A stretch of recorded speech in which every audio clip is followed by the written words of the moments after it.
అందరికీ నమస్కారం. ప్రతి నెల గ్రహస్థితులు ఎలా ఉంటాయి అనేది మనం కిందటి వీడియోలో చూసాం కదా! అలాగే మరి ఆగస్టు మాసంలో ఎలాంటి గ్రహస్థితులు ఉండబోతున్నాయి? ఎవరి రాశి ఫలాల్లో ఎలాంటి అదృష్టం ఉండబోతుంది? అని తెలియజేయడానికి మనతో పాటు ప్రముఖ జ్యోతిష ఆధ్యాత్మికవేత్త భార్గవి బూదిరాజు గారు మనతో పాటు ఉన్నారు. అమ్మని అడిగి మరిన్ని విషయాలు తెలుసుకుందాం. అమ్మ నమస్కారం. నమస్తే అండి. ఎలా ఉన్నారమ్మా? బావున్నాం. అమ్మ, ఆగస్టు నెలలో రాశి ఫలాలు ఎలా ఉండబోతున్నాయి అసలు? గ్రహస్థితులు ఎవరు? శ్రీ గురుభ్యో నమః. శ్రీమాత్రే నమః. ఆగస్టు నెల 1వ తేదీన చంద్రుడు రాహుతో కలిసి కుంభరాశిలో ఉన్నారు. శనిగారు వక్రించి మీనరాశిలో ఉన్నారు. కుజుడు వృషభ రాశిలో ఉన్నారు. బుధుడు మిథున రాశిలో ఉన్నారు. గురువుగారు ఉచ్చరాశి అయినటువంటి కర్కాటక రాశిలో ఉంటూ రవితో కలిసి ఉన్నారు. ఇక శుక్ర కేతువులిద్దరూ కూడా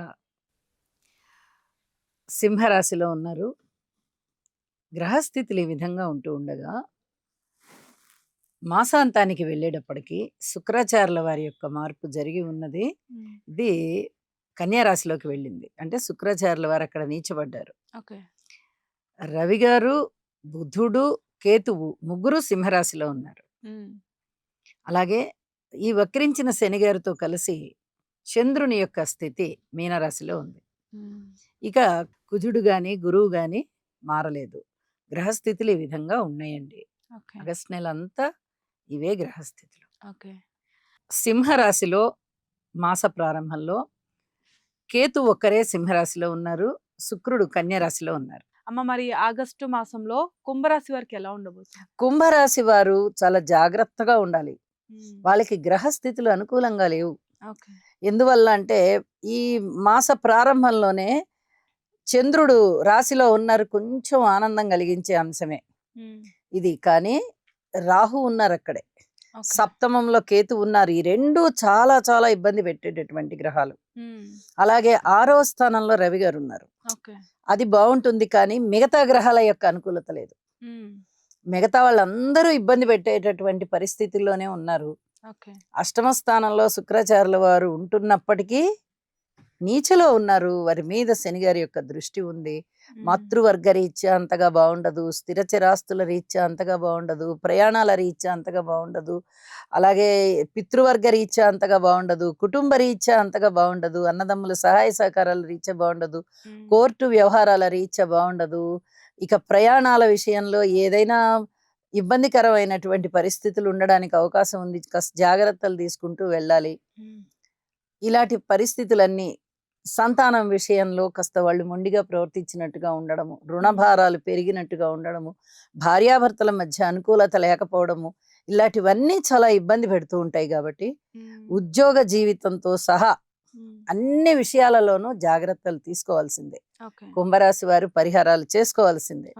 అనుకూలమైనటువంటి పరిస్థితులు అంతగా కనబడబోవడం లేదు. అమ్మ, కుంభరాశి వారికి విద్యారంగంలో ఎలా ఉండబోతుంది? కుంభరాశి వారికి విద్యారంగంలో కొంచెం బాగుంది అని చెప్పచ్చు.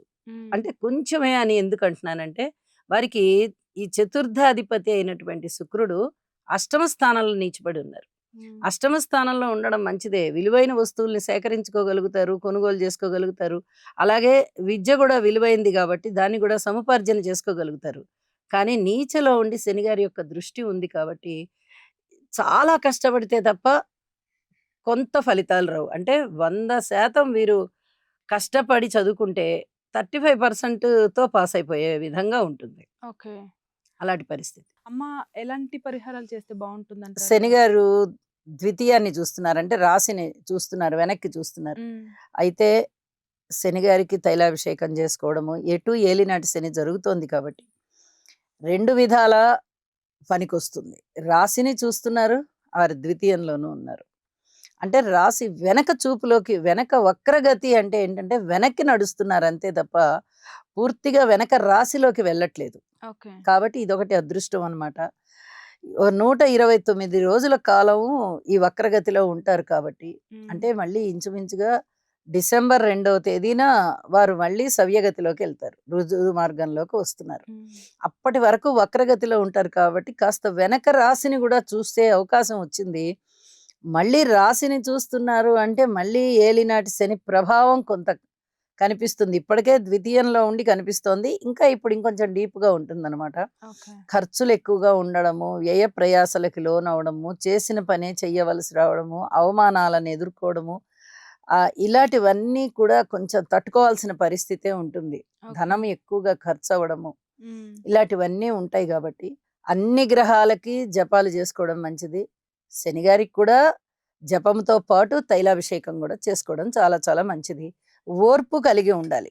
ఓకే. సప్తమ స్థానంలో రవి, బుధ, కేతువులొచ్చేస్తున్నారు. ఈ హుహు. మాసాంతానికి వెళ్ళేటప్పటికి. పంచమ స్థానంలోకి కుజుడు వస్తున్నారు. అంటే హ్మ్. జరిగిన మార్పులు కూడా అంత అనుకూలించే పరిస్థితులేవి ఉండబోవడం లేదు కాబట్టి, హ్మ్. తప్పనిసరిగా పరిహారాలు చేసుకోండి. మనశ్శాంతితో ఉండండి. ఆగస్టు నెల గ్రహస్థితులను బట్టి మీరేమైనా జాగ్రత్తలు తీసుకోమని చెప్తారా ప్రజలకి మీ మాటల్లో? తప్పకుండా చెప్తానండి. శనిగారు వక్రించి ఉన్నారు. ఓకే. ఎప్పుడైనా సరే అశుభ గ్రహాలు వగ్రిస్తున్నప్పుడు దానికి తగినటువంటి జాగ్రత్తలు తీసుకునే క్రమంలో మనము కొంచెం శ్లోకాలు, ప్రార్థనలు చేసుకోవడం చాలా మంచిది. హ్మ్. ఇక్కడ శని, కుజుల స్థితి అంతగా బాలేదు. శని, శుక్రుల స్థితి కూడా అంతగా బాలేదు ఈ నెల. ఆగస్టు నెలంతా.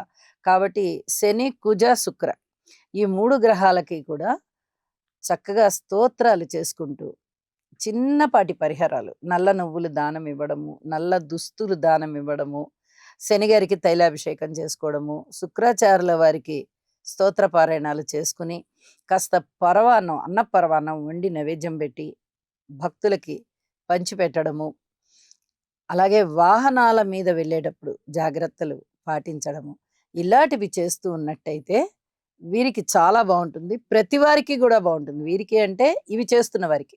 ఓకే. ప్రతి వారికి కూడా చాలా బాగుంటుంది. అలాగే గురువుగారు ఉచ్చరాశిలో ఉన్నారు. హ్మ్. పైగా ఈ సంవత్సరానికి రాజు గురువు అవుతూ ఉన్న కారణం చేత ఆయన చక్కగా సస్యాభివృద్ధిని ఇస్తారు. ఓకే. ప్రతి వాళ్ళు ఇంతో అంత దైవభక్తిని కలిగే ఉంటారు. ఓకే. కొందరికి చాలా ఎక్కువగా ఉంటుంది. కొందరికి తక్కువ ఉంటుంది. తక్కువ ఉన్నా, ఎక్కువ ఉన్నా భగవంతుని పట్ల భక్తి విశ్వాసాలతో వారు నమ్మిన దేవీ దేవతలకి పూజ చేసుకుంటున్నట్లయితే హ్మ్. ఆ ప్రభావం చేత గురువుగారు అనుగ్రహిస్తారు. ఓకే.